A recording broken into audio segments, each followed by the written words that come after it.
მივესალმებით თქვენს მაყურებლებს, მადლობა რომ მომიწვიეთ.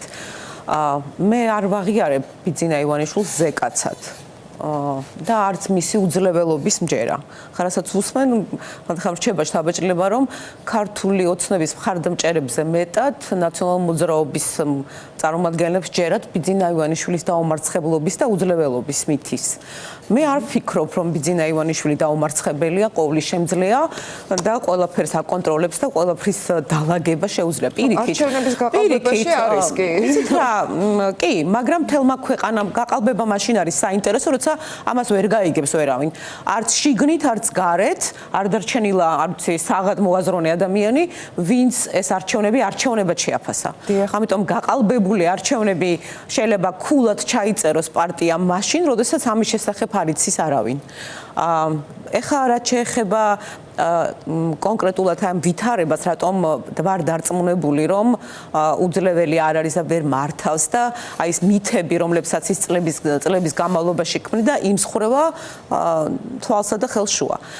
რამდენიმე აი მოდით ამ ბოლო დღეების ინფორმაციას გადავხედოთ და არ ვილაპარაკო ფილოსოფიური ოპუსებით რაღაც მოდით მაგალითებით კონკრეტული.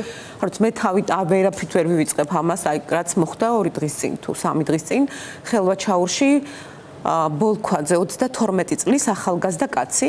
ეს არის მინდა თქვენს მსმენელებს მაყურებელს, ეს არის ახალგაზრდა კაცი, რომელსაც არასახელმწიფოს დახმარებით, თავისი რისკით, თავისი შრომით, აი ესე შექმნა რაღაცა პატარა საქმე, ნავებს აქირავებ და 32 წლის ახალგაზრდა მშრომელი კაცი ხელვაჩაურში.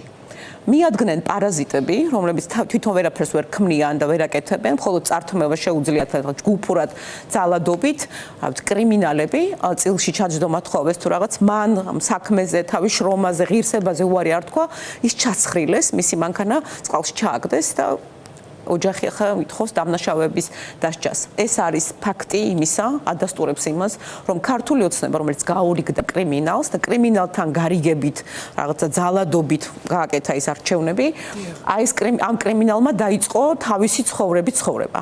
ანუ ოცნება, რომელიც მშვიდობას და სტაბილურობას გვთავაზობდა, კრიმინალურ სამყაროს ვერ აკონტროლებს და კრიმინალური სამყარო დათარეშობს დაუსჯელად ამ ქვეყანაში. მეორე, რაც აპელირებდა ქართული ოცნება, ეს იყო, რომ აი ლამის ვაბრუნებით აფხაზეთს და ცხინვალს გახსოვთ, რომ აი ბოდიშის მოხდაც ესე გაამართლეს, რომ აი აბა ბოდიში მოუხადოთ, რომ მე შევრიგდეთო. გუშინ წინ იყო თუ გუშინ გაეროში მათმა სტრატეგიულმა ასეთმა პარტნიორმა ჩინეთმა მხარი არ დაუჭირა დევნილების დაბრუნების რეზოლუციას. და კიდევ ყველაზე მნიშვნელოვანი, რასაც ამბობ ჩვენ ესეთი ამაყები ვართ და ორ ფეხზე ვდგავართო.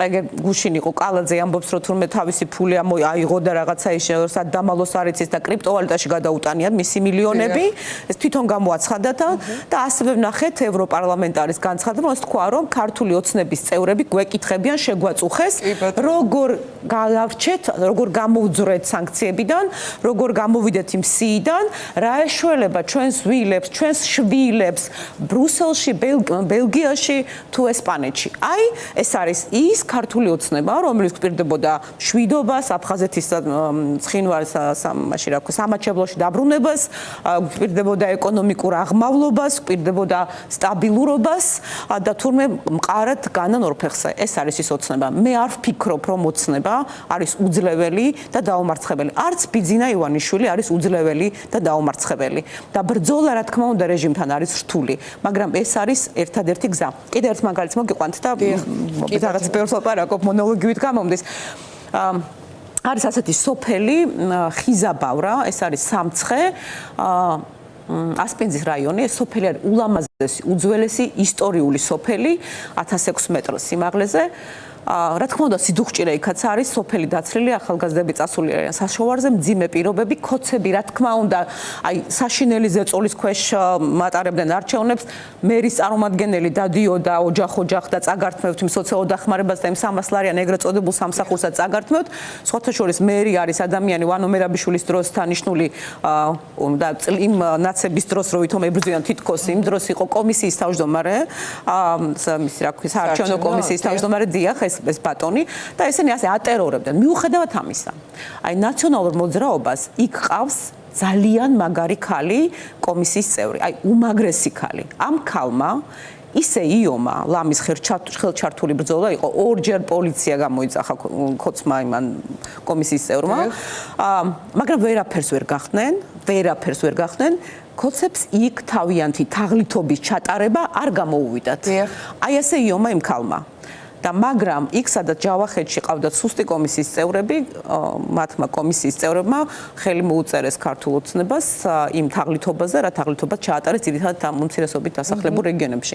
ეს არის ჩემთვის მაგალითი, რომ იქ სადაც იბრძვი, თუნდაც აი მე მოგიყევით რუსაბურთაოზე არ ვლაპარაკობ, ხიზაბავრა რეგიონი უმძიმესი, ურთულესი რეგიონი, ძალიან დუღჭირი ცხოვრების ხალხი. სადაც აი კიდევ უფრო მკაფიო და არა მხოლოდ ჩას, არამედ აკეთებს ქართული ოცნება დაშინების თვალსაზრისით. კი, აი მაგარმა ქალმა, არ ვიტყვი სახელს და გვარს, არ ვიცი შეიძლება არ უნდა, ძალიან მაგარმა ქალმა ეს გააკეთა. ამიტომ ჯერა მე, რომ ბრძოლას აქვს აზრი.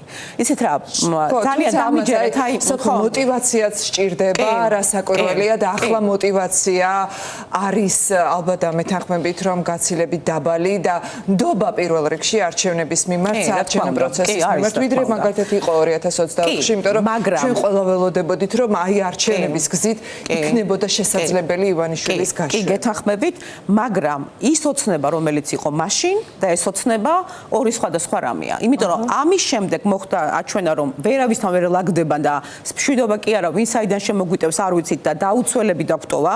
მათი ეგრეთ წოდებული სტრატეგიული პარტნიორები აი როგორ გვექცევიან.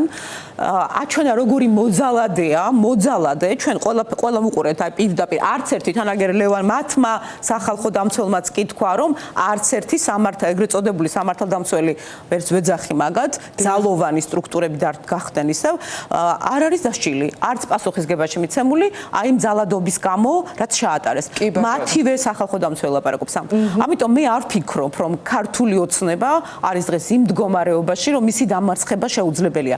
კიდევ ერთი, რაც მინდა აუცილებლად გითხრათ, აი არ ვიცი, ეს ბრძოლა, ჩვენი ბრძოლა, რასაც ვამბობთ, აი კი, შეიძლება ერთმანეთი არ მოგწონდეს ჩვენ და არ ვენდობოდეთ ერთმანეთს, მაგრამ უნდა მოვახერხოთ, რომ ამ ბრძოლაში მაინც როგორ გითხრათ, ახლა განასალაპარაკო არა მაქვს, ერთმანეთი არ დავაზიანოთ რა, მაინც ალბათ უნდა შევძლოთ ეს ამბავი და თან ყველაზე მთავარი რაც კი პროცესი და პროცესი და ყველაზე მნიშვნელოვანი რაც მინდა გითხრათ ასევე. რაც არ მომწონს ქართულ ოცნებაში, როდესაც მან რასაც აკეთებს ამას რომ პოლიტიკა დაარქვა, რატო არ მომწონს? იმიტომ რომ ადამიანი გამქრალია. ანუ და პოლიტიკა ქვია, ზარქვა რაღაცა იდიოტი რაღაცა სიტყვის, მე უნდა შევაფასო, მე ეს კიდე რაღაცა სიგიჟეს და რაღაცა ასეც სიტყვის, მე ეს არ არის პოლიტიკა. პოლიტიკა არის ხალხის მსახურება. ხალხი გამქრალია აქედან. სად არიან ადამიანები? გახსოვთ ის ლექსი სად არიან შვილები? სად არიან ადამიანები? აი ამ პოლიტიკაში სად არიან ადამიანები, რომლებიც მარტო უნდა დავტოვო მე ქართული ოცნების წინაშე, ან მარტო უნდა დავტოვო რეგიონებში, რაიონებში ეს ხალხი და კიდევ გახსოვთ არ ვიცი რა გაკვეთილი ვისწავლე მე ოქტომბრის არჩევნების შემდეგ და გახსოვთ ალბათ თქვენთანაც რადიოდან სტუდიაში ეს ხალხი, ექსპერტები, სამოქალაქო საზოგადოების აქტივისტები და გვეუბნებოდნენ რომ აი თქვენ მოცნა ოპოზიციამ არ იმუშავეთ კარგად რეგიონებში და მაშინ წინდა რომ მე შემთხვევით ძალიან ძვირფას, მაგრამ სრულიად უცხო რეგიონში გადავსახლდი, კარგ დავდიოდი სოფელ, მაგრამ ორი თვე არ იყო საკმარისი და გამაც რატომ მეუბნებიან, მაგრამ ალბათ სწორი იქნებოდა მარტო მე არ ყოფილიყავი სხვა ოპოზიციურ ლიდერებსაც ასე ევლოთ. მე მივიღე ეს გაკვეთილი, რომ მითხრეს, რომ შენ უფრო მეტი უნდა გემუშავა, რომ ქართული ოცნების პროპაგანდა გადაგეფარა. მე მივიღე ეს გაკვეთილი, ვისწავლე ეს გაკვეთილი და ამიტომ ახლა წავიდე და ვთქვა, რომ არ მივიღებ, ესენი მაინც ყველაფერს გააყალბებენ, მაინც ყველაფერს იზამენ, მაინც ყველაფერს ვაჩუქე ქვეყანა. მე არ მიჩუქებია ქვეყანა ქართული ოცნებისთვის. არც ვფიქრობ, რომ ზარატუსტრა კი არა და ზეკაცია ბიძინა ივანიშვილი არ ფიქრობ ამას ერთი ჩვეულებრივი კაცია გადამგდები თაღლითი მატყუარა ან გარიგებაში ხართო რომ მეუბნებიან რატო გონია ვინმეს რომ გარიგებაში შევალ ადამიანთან რომლის ერთი სიტყვა ერთ ნაბიჯზე არ ინდობა რატო გონია ვიღაცას რომ აი ასეთ თამაში შევალ ან რატო გონია რომ რაღაცა სამშობლოს ღალატზე ხელის მომწერი ვარ რომელიმე ჩვენგანი არ ფიქრობ ამას არც ერთი დღე არ მახსენდება ჩემს ცხოვრებაში რომ ჩემს სამშობლოზე ფიქრით არ მეცხოვრა არა პათეტიკური არ მინდა ვიყო არც ერთი დღე ჩემ სახლში მინდა დაბრუნება აფხაზეთში ჩემ სახლში მინდა დაბრუნება მე ასე ვცხოვრობ ამიტომ მაინტერესებს სახელმწიფო ამიტომ მინდა სახელმწიფო ხილული სახელმწიფო რომელსაც მეგობრები ეყოლება და არა მეგობრები მტრებად რო აქციეს რომ მოდეს მე შევძლო ამ ქვეყნის გამთლიანება და ჩემ სახლში დაბრუნება არ ვაპირებ მე ამ ჩემი სამშობლოს ღალატს და მე ჩემი თხოვნა იქნება რა თქმა უნდა ის ხალხი რომელიც ახლა ციხეში არიან ის ახალგაზრდები რომლებიც იბრძვიან მათი მშობლები ახლა კარდაკარო დადიან და უყვებიან ხალხს მე ამ ბრძოლაში ჩვენი პარტია ამ ბრძოლაში მათთან ერთად არის ეს არავითარ შემთხვევაში არ შეიძლება არც არგუმენტათან რაღაცა სავაჭრო თემა იყოს ეს არის ცალკე თემა ახალი საპარლამენტო არჩევნები და პატიმრების გათავისუფლება მძევლების გათავისუფლება ეს არის ყველაფრის მიღმა დანარჩენი პროცესია ვიმსჯელოთ როგორ უფრო იოლად დავამარცხებთ ამათ არ ჩავაბაროთ ეს ქვეყანა ასე უბრძოლველად და მარტივად ეს არის ჩვენი мотиваცია მთავარი მესმის სოფო მესმის აბსოლუტურად თქვენ რასაც ამბობთ მაგრამ საქმეც ის არის რომ ის ყველაფერი ახლა რაზეც თქვენ საუბრობთ და რომ არჩევნებით შესაძლებელია დასუსტებულია ბიძინა ივანიშვილი და ეს რეჟიმი რომ დასუსტებულია თუნდაც შარშანდელთან შედარებით კი ბატონო გასაგებია მაგრამ ალბათ რაღაც მინიმალური თამაშის წესები მაინც უნდა არსებობდეს იმ შემთხვევაში რომ შეხვიდე თამაში რომელსაც ორივე ხარე თამაშობს ხო თუ კი ის თავში გირტყამს და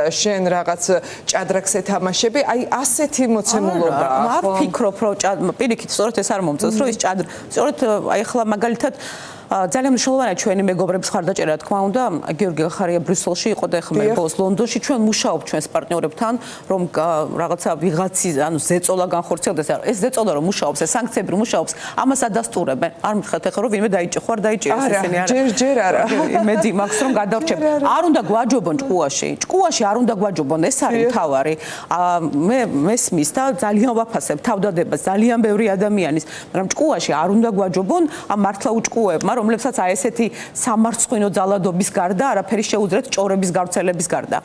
ხო და სწორედ მაგას ზეწოლა, რა თქმა უნდა განხორციელდეს და ზეწოლა უნდა მიდიოდეს. აი თუნდაც ახლა მაგალითად აი ხო ვხედავთ სანქცირებული პირები მოაშორეს, ესე იგი მათთვისაც დისკომფორტია. ეს მართალია შინაგან საქმეთა მინისტრად ოცნების ამორჩევლებს მინდა უთხრა, რომ ისეთი კაცი მოიყვანეს, რომელიც ახალ აიას დროს ციხეებში მუშაობდა, მერე შაშკინის მანდატურების უფროსის მოადგილე იყო. აი ესეთი კაცი მოიყვანეს შინაგან საქმეთა მინისტრად ოცნების ამორჩევლებს მინდა უთხრა.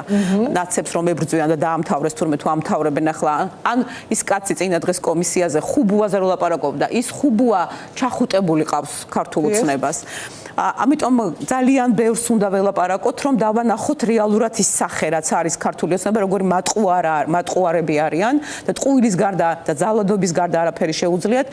მე დარწმუნებული ვარ, რომ ჩვენ აი თუ ჩვენს ძალისხმევას გავაერთიანებთ, არ იქნება ეს იოლი, თუნდაც ჩვენ შორის რაღაცა შეთანხმების მიღწევა არ იქნება, მაგრამ ეს არის ის ბრძოლა, რომელიც ჩვენ უნდა გავიაროთ. დასავლეთი როგორც არ უნდა მომეხმაროს, ხმა უნდა მომცეს საქართველოს ამორჩეულმა და ყველაზე მეტად ბიძინა ივანიშვილს ეშინია ხალხის ძალის. რა თქმა უნდა სანქციებზე ემტომ ალავენ ფულს და ეს არა ლეგიტიმაცია სოფო, იმიტომ აწუხებთ ასე ძალიან ეხა სარჩელები და ასეთი ამბავი რომ დაიწყეს მედიების თუ უკვე დღეს აგერ Facebook სტატუსების გამო მარიამ ლაშხის მას მიყვებიან. შიგნით ყევა და ეხა ერთმანეთს ამაგრებენ რომ აი აბა როგორ გაბედეს და უნდა დავსაჯოთ. ამიტომ ვამბობ, რომ ხალხის ძალა და თქვენ დაუსვით ერთ-ერთ კითხვა, როგორ უნდა გაიზარდოს პროტესტი. აი ამაზე უნდა ვიფიქროთ ბევრი. როგორ დავარწმუნოთ ხალხი, რომ ქართული ოცნების სახე დაინახეს, იციან, მაგრამ როგორ დავარწმუნოთ იმაში, რომ ქართული ოცნება რო წავა, ჩვენ ვისაც გვინდა ამ ქვეყნის მშენებლობაში და რაღაც ახალი სახელმწიფოს აშენებაში, რაღაცა ჩვენი გური დავდოთ, ჩვენ როგორ შევძლებთ მათთვის რომ ვიმუშაოთ. ანუ აი რასაც ქართული ოცნება ამბობს რომ ახლა ნაცები მოვლენ და გაგატყავებენ, აი ამის საწინააღმდეგოდ ჩვენ თუ დავარწმუნებთ საქართველოს მოქალაქეებს, რომ სახელმწიფო რომელსაც ამათი წასვლის შემდეგ ავაშენებთ, მათთვის იქნება გაცილებით გაიზრდება პროტესტი. დიდი მადლობა.